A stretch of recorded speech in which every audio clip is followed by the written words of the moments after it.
Hi అండి, అందరికీ నమస్తే. ఈరోజు రెసిపీ వచ్చేసి క్యాప్సికమ్ గ్రేవీ కర్రీ అండి. చాలా బాగుంటుంది, రుచిగా ఉంటుంది. ఒకసారి ట్రై చేయండి నేను చేసినట్టుగా. ఎందుకంటే ఇది మనకి రైస్లోకి, రోటీలోకి చాలా టేస్ట్గా ఉంటుంది. అలాగే లంచ్ బాక్స్లో కూడా మీరు తీసుకెళ్ళొచ్చు. కొంచెం టైం తీసుకొని ఈ కర్రీ చేయండి, చాలా బాగుంటుంది, టేస్టీగా ఉంటుంది. ఓకేనండి. మీరు ముందుగా బౌల్లో ఒక 4 స్పూన్ల ఆయిల్ వేసుకోండి. ఎందుకంటే ఇందులో ఒక 1/2 కిలో క్యాప్సికమ్ మనం ఫ్రై చేసుకోవాలి. ముందుగా ముక్కలన్నీ కట్ చేసి పెట్టేసుకొని మీరు రెడీగా ఆయిల్ వేడెక్కిన తర్వాత దీంట్లో క్యాప్సికమ్ ముక్కలన్నీ వేసి ముందుగా కొంచెం ఉప్పు వేసేసి వేయించుకోండి. వేయించితే టేస్ట్ బాగుంటుంది. అలాగే మనకి కర్రీ కూడా త్వరగా అవుతుంది. ముందుగా వేయించితే మనకి క్యాప్సికమ్ తొందరగా వేగిపోతాయండి, ఎక్కువ టైం పట్టదు, తొందరగానే వేగుతాయి. మనం హై ఫ్లేమ్లో స్టవ్ దగ్గర ఉండి దూరగా ఫ్రై చేసుకోవాలి.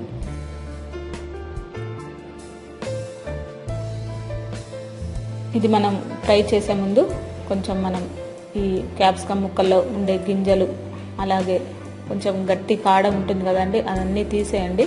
మనం ఓన్లీ క్యాప్సికమ్ ముక్కలు మాత్రమే దీంట్లో వేసుకున్నాము, కాడలు అవసరం లేదు. అవి తీసేసి మనం ముక్కలు కట్ చేసుకోవాలి. ఇప్పుడు మీరు దూరగా ఫ్రై అయిన తర్వాత వీటిని ఒక సపరేట్ ప్లేట్లోకి తీసుకొని పక్కన పెట్టేసుకోండి. ఈ విధంగా మీరు ట్రై చేయండి, ఎంత టేస్టీగా ఉంటుందో మీకే తెలుస్తుంది. ఓకేనా ఫ్రెండ్స్. ఇప్పుడు మీరు ఇవన్నీ కూడా తీసి మీరు పక్కన పెట్టేసుకోండి ముక్కలన్నీ. అదే కొంచెం ఆయిల్లో మిగులుతుంది మనకి. మిగిలిన ఆయిల్లో ఒక పెద్ద సైజు ఉల్లిపాయ, అలాగే ఒక 2 టమాటాలు తీసుకొని ఇవి కూడా మనం ఫస్ట్ ఫ్రై చేసుకోవాలి. పచ్చివాసన అంతా పోయేంత వరకు ఫ్రై చేసుకోవాలి.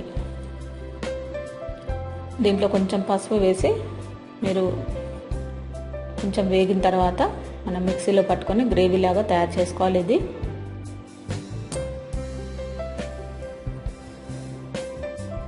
ఎర్రగా వేగిన తర్వాత కొంచెం మీరు మిక్సీలో దీన్ని మెత్తగా పేస్ట్ లాగా చేసేసుకోండి.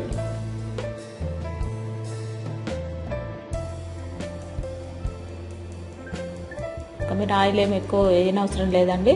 ఈ మనం ఫస్ట్ వేసిన ఆయిలే క్యాప్సికమ్కి అలాగే ఉల్లిపాయ టమాటా వేయించుకోవడానికి సరిపోతుంది. మరొక కళాయి స్టవ్ మీద పెట్టి మీరు జీలకర్ర 1 స్పూను, అలాగే 1 స్పూను పల్లీలు, అలాగే నువ్వులు 1 స్పూన్ వేసుకొని మీరు నువ్వులు స్పూనున్నర పడతాయండి. నువ్వులు స్పూనున్నర పట్టిన తర్వాత మీరు దీంట్లో దోరగా ఫ్రై చేసుకోండి. ఇది మనం పచ్చి గ్రేవీ కాకుండా పౌడర్ లాగా పట్టుకోవాలి. ఇది దీంట్లో వాటర్ వేసి మీరు పేస్ట్ లాగా చేయకండి, వేయించిన పౌడర్ తయారు చేసుకోవాలి మనం దీన్ని. ఇప్పుడు అదే కళాయిలో మనం ఫస్ట్ క్యాప్సికమ్ వేయించుకున్న కళాయిలో మరికొంత 2 స్పూన్ల ఆయిల్ వేసుకొని కొద్దిగా ఆవాలు వేసుకోండి, 1/2 స్పూను. అలాగే దీంట్లో మెంతులు 1/2 స్పూన్ కంటే తక్కువ వేసుకోండి. మంచి ఫ్లేవర్ వస్తుందండి మెంతుల వల్ల. అలాగే జీలకర్ర 1/2 స్పూన్ వేసుకొని దోరగా ఫ్రై చేసుకోండి. ఇవి కొంచెం వేగిన తర్వాత మనం మిక్సీ పట్టుకున్న ఉల్లిపాయ టమాటా పేస్ట్ని వేయించి మనం మిక్సీ పట్టుకున్న ఉల్లిపాయ టమాటా పేస్ట్ని దీంట్లో వేసేసుకోవాలి. ఇది ఇంకా మనకి ఎక్కువగా వేగనవసరం లేదండి, ఆల్రెడీ వేగే ఉన్నాయి కాబట్టి మనం ఒక 2 నిమిషాలు మాత్రం ఫ్రై చేసుకుంటే సరిపోతుంది. ఫ్రై అయిన తర్వాత మనం వేయించి పెట్టుకున్న క్యాప్సికమ్ ముక్కల్ని కూడా దీంట్లోనే వేసేసుకోవాలి. క్యాప్సికమ్ ముక్కలు, టమాటా పేస్ట్ ఇవన్నీ కూడా బాగా కలిసేలాగా కలపండి. ఇలా కలిపిన తర్వాత దీంట్లో మీరు కొద్దిగా కారం వేసేసుకోండి దీంట్లోనే. అలాగే రుచికి సరిపడా ఉప్పు కూడా దీంట్లోనే వేసేసుకోండి. ఒక 10 నిమిషాలు మనకి టైం పడుతుందండి ఈ కూర అవ్వడానికి. ఎక్కువ టైం పడుతుందని మీరేం ఆలోచించొద్దు, కానీ టేస్ట్ మాత్రం చాలా బాగుంటుంది. కొంచెం ఓపికతో కర్రీ చేసుకుంటే రుచి చాలా బాగుంటుంది. అలాగే చింతపండు చిన్న నిమ్మకాయ సైజ్ అంతా తీసుకొని నానబెట్టేసి మీరు రసాన్ని దీంట్లో వేసేసుకోండి. చింతపండు డైరెక్ట్గా వేయకుండా రసాన్ని దీంట్లో వేసేసుకోండి.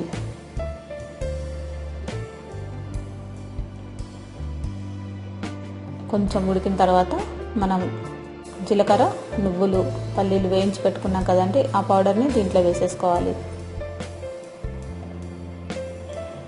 ఇవన్నీ ఉడకడానికి ఒక 2 నిమిషాలు పడుతుంది. కొంచెం వాటర్ వేసి ఉడికించుకుంటే సరిపోతుందండి. ఒక అర గ్లాసు వాటర్ వేసుకొని మీరు 2 నిమిషాలు మీడియం ఫ్లేమ్లో ఉడికించుకోండి.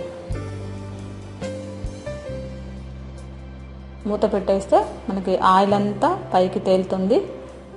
అప్పుడు మీరు ఈ కర్రీ రెడీ అయినట్టు మనం తెలుస్తుంది. ఓకేనా ఫ్రెండ్స్, చూసారు కదా అంచులు బట్టి మనకి ఆయిల్ అంతా పైకి తేలింది కదా. ఇప్పుడు మీరు దీంట్లో పచ్చి ధనియాల పొడి 1 స్పూన్ వేసుకోండి, చిన్న స్పూన్తోని. కరివేపాకు, అలాగే చివర్లో కొత్తిమీర వేసుకుంటే మనకి కర్రీ రెడీ అయిపోయినట్టే. మీరు కావాలంటే జీలకర్ర పొడి కూడా వేసుకోవచ్చండి.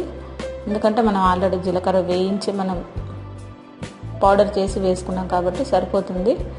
మరి కొంత కావాలంటే కూడా మీరు సపరేట్ జీలకర్ర పొడి మీకు ఉంటే వేసుకోవచ్చు. లేదంటే మామూలుగా ఇలా తిన్నా కానీ మీకు చాలా టేస్టీగా ఉంటుంది. చూసారు కదా, చివర్లో కొత్తిమీర వేసేసుకోండి. మనకి ఇప్పుడు వేడివేడిగా రెడీ అయిపోయింది. మీరు ట్రై చేసి చూడండి ఒకసారి, చాలా బాగుంటుంది కర్రీ. ఒకసారి మీరు రోటీలోకి అలాగే రైస్లోకి తిని చూడండి. మళ్ళీ ఇలాగే ట్రై చేసి చూస్తారు, అంత బాగుంటుంది అనమాట. ఓకేనా ఫ్రెండ్స్, మీ అందరికీ నా వీడియో నచ్చినట్లయితే లైక్ చేయండి, షేర్ చేయండి, సబ్స్క్రైబ్ చేయండి. అందరికీ థ్యాంక్ యూ అండి.